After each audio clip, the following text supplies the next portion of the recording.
Hola, ¿qué tal, queridos amigos? Bienvenidos a Píldoras de Libertad Política. Hoy os quiero hablar de la monarquía española y explicaros, dar fe, ¿verdad?, a través de la teoría y también de la práctica, de por qué la monarquía española, pese a lo que dicen algunos, pese a lo que dicen los oficialistas, pese a lo que dicen las cátedras, pese a lo que dicen los voceros de los principales periódicos del régimen, pues no es ni una monarquía constitucional ni tan siquiera una monarquía parlamentaria, es otra cosa. Pero bueno, antes de nada, quería compartir con vosotros una noticia que ha aparecido hoy en la prensa digital.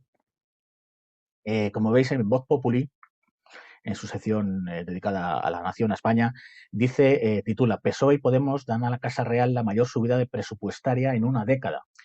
Y subtitula: el presupuesto de la Casa del Rey para el próximo año será de 8.431,150 millones de euros, lo que supone un incremento de un 6,5%, más de medio millón de euros, 544.000 euros en concreto, respecto de las cuentas vigentes desde 2008. Desde 2008. Esto demuestra que este gobierno supuestamente social comunista, que dicen algunos, este gobierno que otros dicen de progreso, pues nada, sigue en la línea de seguir apuntalando el régimen y subiéndole el sueldo al rey. Para republicanos como estos nos quedamos con lo que teníamos.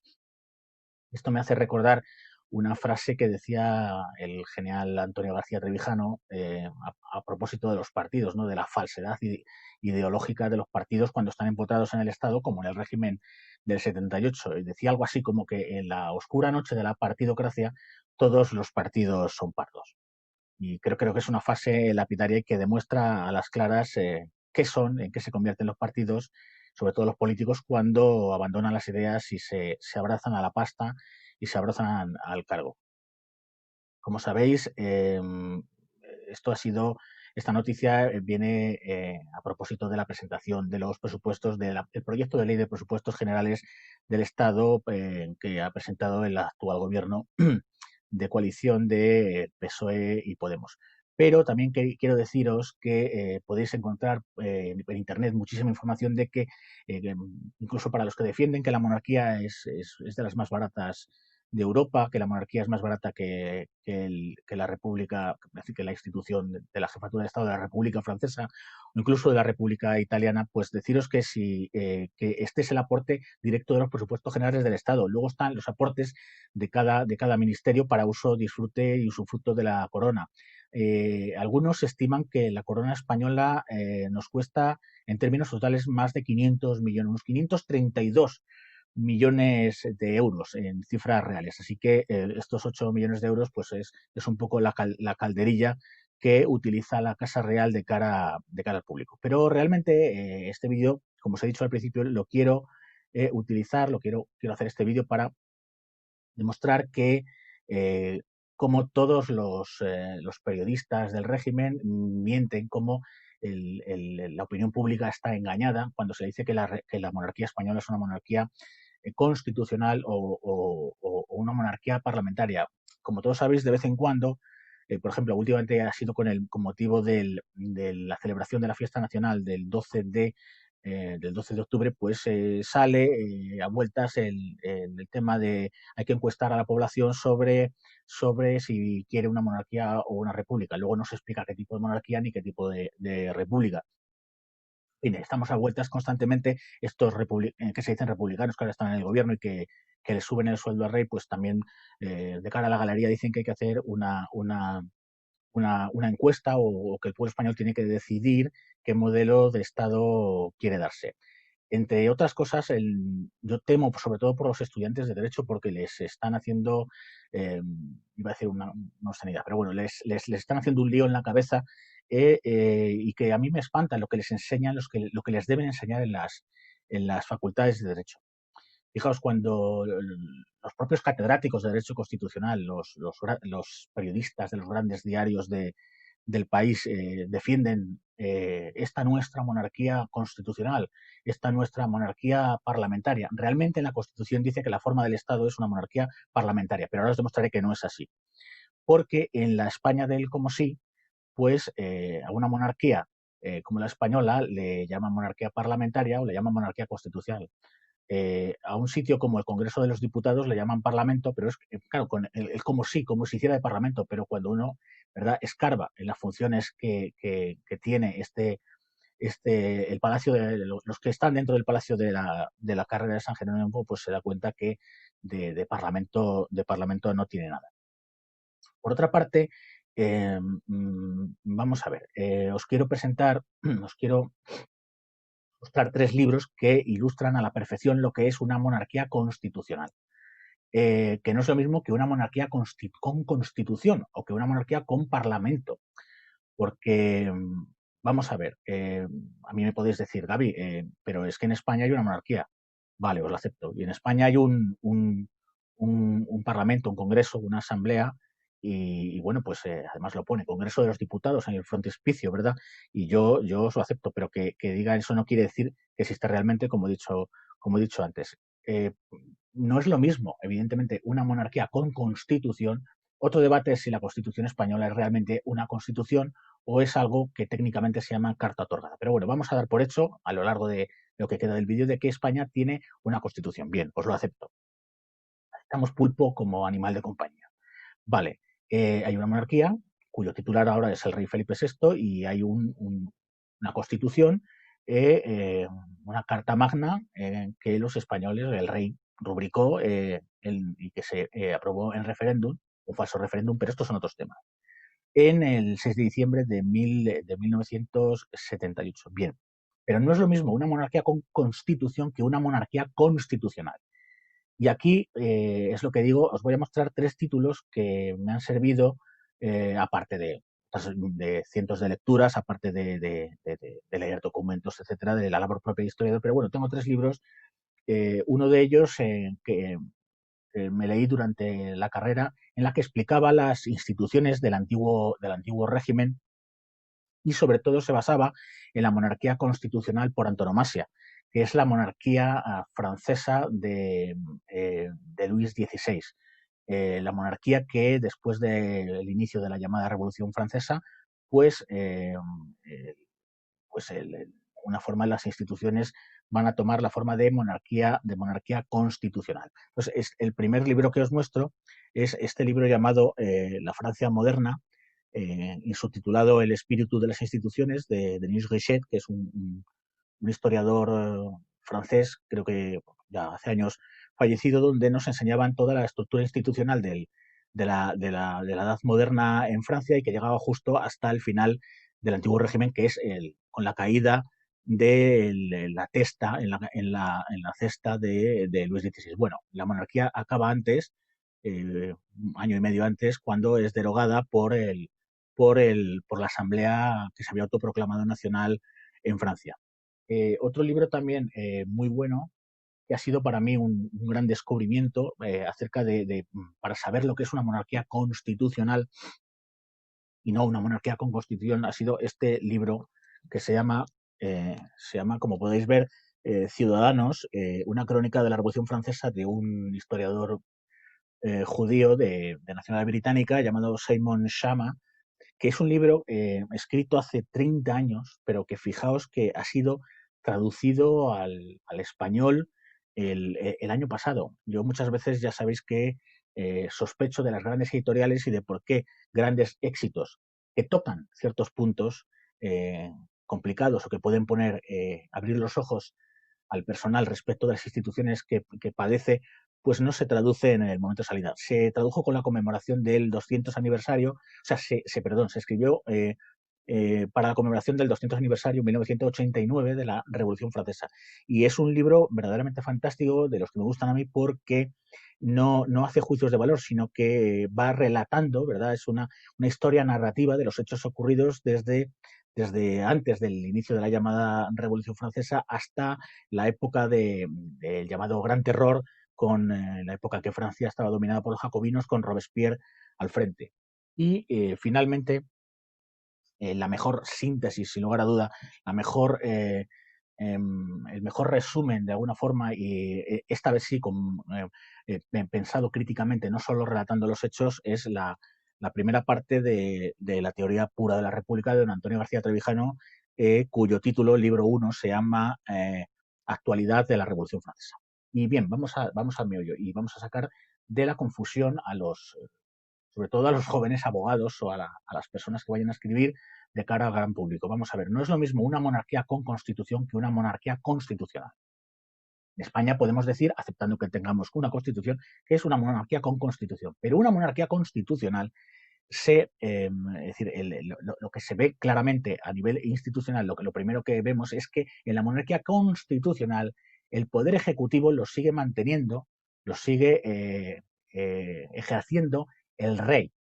El rey es el jefe del gobierno y el rey designa su gabinete de ministros y, por tanto, ostenta el poder ejecutivo. Mientras que el poder legislativo ya sí va a la Asamblea Nacional, a la Cámara de Diputados, a la Cámara de Representantes o al Parlamento, como lo queréis llamar. Insisto, la monarquía constitucional, por ejemplo, la de Luis XVI, cuando acepta las reformas que estaban imponiendo que habían dado comienzo a partir de 1789, el propio Luis XVI tiene sus ministros y ejerce el gobierno, mientras que la Asamblea Nacional ejerce la capacidad de leyes. Bien es cierto que no hay una separación radical de poderes porque existe el derecho a veto por parte del rey. Es decir, si la convención, si la Asamblea Nacional promulga leyes que por cuestiones de interés al rey no le interesaban, pues tenía derecho a veto.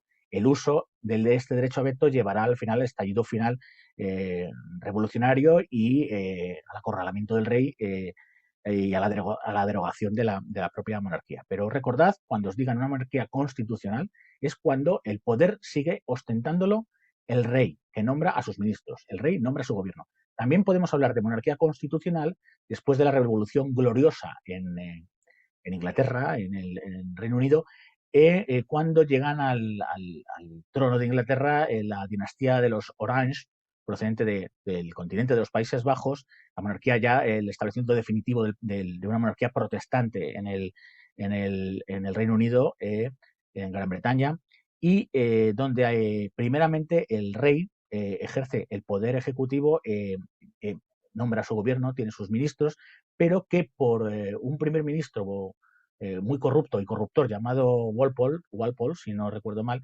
pues se empieza a institucionalizar, si se me permite la palabra, mejor dicho, se empieza a hacer costumbre, dado que el derecho en Inglaterra es un derecho consuetudinario, empieza a ser costumbre extraer de la Cámara de Diputados, extraer de la Cámara de los parlamentarios el gobierno. Por tanto, se acaba con la separación de poderes, dado que la Cámara del Poder Legislativo también va a nombrar o va a proponer por lo menos al Ejecutivo. A partir de ese momento, el rey de Inglaterra no nombra a su gobierno. Así que estos son dos ejemplos de lo que es una monarquía constitucional. La de Luis XVI, hasta que es derogada la monarquía, y la primera parte del reinado de los Orange, a partir de 1688, si no recuerdo mal, en el Reino Unido de Gran Bretaña.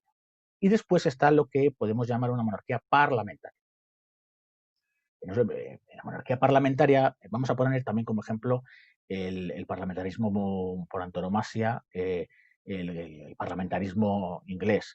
Vamos a ver, ya en 1250 el rey Juan sin tierra había, ¿verdad? El rey famoso que aparece como un villano en las películas de Robin Hood. Bueno,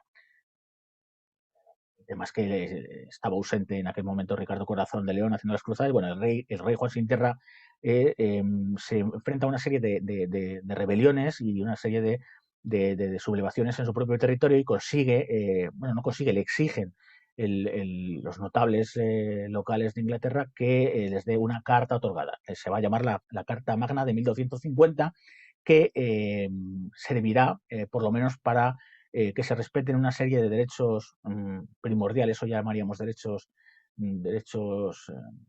individuales, los derechos más básicos, que luego se van a consagrar por ejemplo, en la Declaración de Independencia o en la Declaración de Derechos del Hombre y del Ciudadano. Bien, ahí tenemos ya la Carta de Derechos, pero realmente, claro, surge el Parlamento, ya os he dicho, a lo largo de la Edad Moderna en Inglaterra para poner freno al poder absoluto del rey. En este momento el Parlamento será ocupado por se ha formado por los llamados diputados comunes, que ejercen labores legislativas, pero como os he dicho, no hay una constitución escrita en el Reino Unido y el análisis de lo que es la monarquía parlamentaria no va a ser como el análisis de las monarquías parlamentarias del continente. Pero es que en el caso de la monarquía española, de la actual monarquía española, la monarquía eh, borbónica de Felipe VI, no es una monarquía parlamentaria. Y la gente me dirá, Gaby, pero si hay un parlamento, en la carrera de San Jerónimo, ¿verdad? En Madrid se reúnen los diputados para, en teoría, hacer las leyes y, bueno, ya sabéis que por mucho que dijera el doctor Goebbels, por mucho que digan los aprendices de la España del como sí, por mucho que se repita una mentira, aunque se repita un millón de veces, no deja de ser una mentira. Yo puedo decir un millón de veces que he nacido en Marte o en Júpiter, pero la verdad es que he nacido en el centro de España. Pues esto es lo mismo. Puede poner Congreso de los Diputados, pero si luego analizamos en qué consiste la actividad parlamentaria en España, en Madrid, igual los parlamentos autonómicos, los parlamentos regionales, que no tienen nada que ver con el auténtico parlamentarismo, que es, lógicamente, parlamentarismo liberal, de origen liberal, como puede ser el de Inglaterra. ¿Por qué? Vamos a ver, el Parlamento de Madrid, lo que llama el Congreso de los Diputados, no es un parlamento, por varias razones. La primera es porque los diputados que hay allí son diputados de partido, representan a su partido, representan al líder de cada facción partidista, que es el que los nombra y el que los pone en la lista, que luego los votantes, en eso que llaman elecciones, que tampoco son elecciones, sino votaciones, pues refrendan al echar la papeleta en la urna. Y es que no pueden representar a los ciudadanos, no son parlamentarios que representen, no son diputados que representen a su distrito electoral, porque la propia ley electoral proporcional del sistema de partidos, de listas electorales, impide la representación política. Eso para empezar. Y segundo, porque no tiene nada que ver los procedimientos del Parlamento, de lo que llamamos del Congreso de los Diputados, no tiene nada que ver con los procedimientos habituales en eh, un parlamento de base liberal. Por ejemplo, en en el Parlamento británico, un solo diputado pone una ley. Luego sigue el proceso de deliberación y finalmente la votación. En España, si os dais cuenta, ni hay debate, ni hay deliberación, ni nada. Es decir, las leyes vienen acordadas desde el aparato del partido e influenciadas por grupos de poder, como por ejemplo los bancos u otros organismos, los llamados mercados, etcétera, y ya vienen pues un poco, vienen hechas. Es más, no os dais cuenta que, por ejemplo, con la moción de censura del otro día por parte del partido Vox, ya se sabía que no iba a salir. Entonces, ¿para qué la han llevado al Parlamento? Si ya se sabe que no va a salir, quiere decir que el Parlamento no sirve para nada. Es una mera escenificación, es un teatro absolutamente que nos podíamos ahorrar todos. Es decir, todos los partidos ya habían tomado su decisión fuera y luego los diputados de partido iban a votar lo que dijera el líder de partido. Por tanto, tampoco existe la independencia, la libertad de conciencia, ¿verdad?, del propio diputado para elegir para votar lo que crea conveniente lo que debería ser conveniente para su distrito. Insisto, como no hay representación electoral de los ciudadanos del distrito, no hay representación, por tanto, y como el parlamentario va a votar por mandato imperativo de partido, que es otra monstruosidad, lo que dice el líder, pues en fin, ya todo está hecho antes del Parlamento. Y por eso mismo el Parlamento español no es más que una caja de resonancia de intereses. Y bien, bueno, pues os he intentado demostrar por qué la monarquía española no es ni constitucional ni es una monarquía parlamentaria. Y me diréis, pero Gaby, entonces, ¿qué es la monarquía española actual? Muy sencillo, la monarquía española es una monarquía de partidos, técnicamente. Y la forma de gobierno es la oligarquía de partidos. La forma de Estado, monarquía de partidos. Forma de gobierno, oligarquía de partidos. ¿Y qué papel juega la corona en todo esto? La corona es la clave de bóveda en este sistema de partidos. La clave de bóveda, que el cemento que tiene más o menos unida por medio del consenso, que es otra cosa terrible, es lo contrario a la libertad política, el consenso. Cuando se hablen de consenso, en política siempre estad atentos porque es reparto del botín del Estado. el reparto de nuestros impuestos y el reparto de la riqueza del país para unos pocos y para todo el pesebre, para todos los palmeros, incluso, y como se está demostrando ahora también, para los medios de comunicación llamados de prestigio. Bien, es la monarquía española, insisto, la que hace hace de bisagra, de verdad, de los partidos, tanto de los que están en el gobierno como de los que están en la oposición. Y también la monarquía española ha servido como elemento cooptador, como elemento también de unión de las distintas oligarquías seculares que han tenido secuestrada la voluntad nacional, no la voluntad nacional, la voluntad del pueblo español, que han tenido secuestrada la libertad de los ciudadanos de España, como son los bancos, la Iglesia. Fijaos que no hay ni siquiera todavía, no hay separación de Iglesia-Estado, siquiera no hay separación, por supuesto, de poderes, y que, fijaos, toda la cohorte que rodeaba al rey Juan Carlos, entre banqueros, líderes políticos, jerarcas eclesiásticos, en fin, los intereses de la España secular, ¿no? La España que, por medio de la libertad política colectiva que estamos intentando conseguir, pues, con garra, ¿verdad? Vamos a intentar dejar atrás. Y bueno, queridos amigos, espero que este vídeo os haya servido para aclarar, ¿verdad?, lo que es una monarquía constitucional, lo que es una monarquía parlamentaria, de lo que es una burda y bárbara monarquía de partidos. Y bueno, ya sabéis, si el vídeo os ha gustado, darle a like. Si la temática de mi canal os gusta, suscribíos y recordad siempre lo que digo al final. Libertad constituyente ya.